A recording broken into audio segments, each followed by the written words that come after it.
मित्रों नमस्कार, मैं उदयराज सिंह। आज मैं कुछ आज जो राजनीतिक उठापटक मची हुई है और हमारी सरकारें कुछ ऐसे निर्णय ले रही हैं जिसमें सुप्रीम कोर्ट को दखलंदाजी करनी पड़ती है, सरकार बौनी हो जाती है। तो मैं सरकार को तो नहीं कह सकता हूँ कि सरकार गलत है, लेकिन मैं ये कहना चाहूँगा कि ऐसा कार्य सरकारें क्यों कर रही हैं जो बाद में यू टर्न लेना पड़े, समाज में उथल पुथल मचे, लोग सड़कों पे आएँ, धरना प्रदर्शन करें।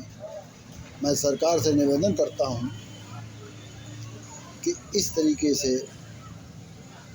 निर्णय ना लें जो समाज विरोधी हों या किसी व्यक्ति विशेष जाति के खिलाफ कुछ गलत हो। समाज में, लोकतंत्र में सब किसी को जब बराबरी का हक दिया है, तो यदि सवर्ण हो या दलित हो, हमारा समाज हमारा है, ये सब हमारे भाई हैं। सरकार की ये जिम्मेदारी बनती है कि सभी को समानता से देखे। सिर्फ वोट बैंक की राजनीति के लिए किसी एक समाज को दबाना ये कदापि उचित नहीं होगा। और कुछ चीज़ें जो गॉड गिफ्टेड हैं, उसमें यदि सरकार अपने फैसले से उन चीज़ों को बदलना चाहेगी तो ये सरकार के लिए भी अच्छा नहीं होगा, समाज के लिए भी अच्छा नहीं होगा। और जब आप लोगों की गंदी राजनीति लोग समझ जाएंगे तो आपको लाइन से किनारे कर देंगे और आप कुछ भी नहीं रह जाएंगे। और समाज में जो आप बीज बो रहे हैं उससे क्या होगा, हमारे समाज में गंदगी फैलेगी, हमारे समाज में टूट फूट होगी, हमारे समाज में विद्रोह होगा, हमारा देश कमज़ोर होगा। तो बंधुओं, मेरा आप सब लोगों से यही निवेदन है कि समाज में ना गंदी राजनीति करें, गंदे विचारों को बिल्कुल ना पालें। सभी समाज में बराबर हैं और सभी को एकजुटता के साथ घर, देश, समाज सबके विषय में सोचना है।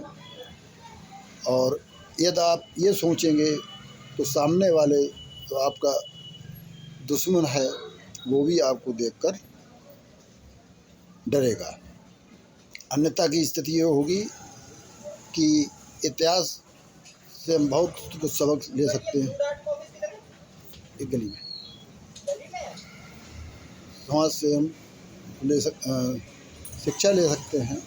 इतिहास हमको ये सिखाता है कि हमने देखा है हमारे इतिहास में छोटे छोटे राजा आपस में लड़ा करते थे, जो विदेशियों की भेंट चढ़ गए। एक राजा ने दूसरे राजा के विरोध में विदेशियों को समर्थन दिया, अपने देश में बुलाया, उन पर आक्रमण कराया और उनकी अकूत धन संपदा को लूटकर विदेशों में ले गए और हमारा समाज मूक दर्शक देखता रहा। तो इस तरीके से इस तरह की जो विघटनकारी चीज़ें पल बढ़ रही हैं, ये हमारे समाज के लिए बहुत ही घातक हैं। कृपया करके इन सब को नज़रअंदाज करें और हम पुनः अपने समाज से कहेंगे कि दिल बड़ा करने से आपको बहुत कुछ मिल सकता है। देना सीखो, लेना मत सीखो। यदि आप दोगे तो आपको अवश्य दोगुना होकर मिलेगा। ये हमारी पूरी निष्ठा और विश्वास के साथ कह रहा हूँ। हमारे समाज ने समाज को, देश को बहुत कुछ दिया है, बड़ी कुर्बानियाँ दी हैं, लेकिन यदि सामने वाला नहीं समझ रहा है तो एक ना एक दिन समझेगा। और समझेगा वो हमारे अपने हैं, आज नहीं तो कल समझेगा। लेकिन इन राजनीतिक दल के चक्कर में पड़कर आपसी मतभेद ना पाले। इन्हीं शब्दों के साथ मेरा सभी समाज के भाइयों से निवेदन है कि कृपया समाज में एक रूपता, एकता, अखंडता बनाए रखें, जिससे समाज में कोई गलत संदेश ना जाए और देश मजबूत बने। देश मजबूत बनेगा तो याद रखिए हम खुद ही मजबूत होंगे। जय भारत, जय संविधान।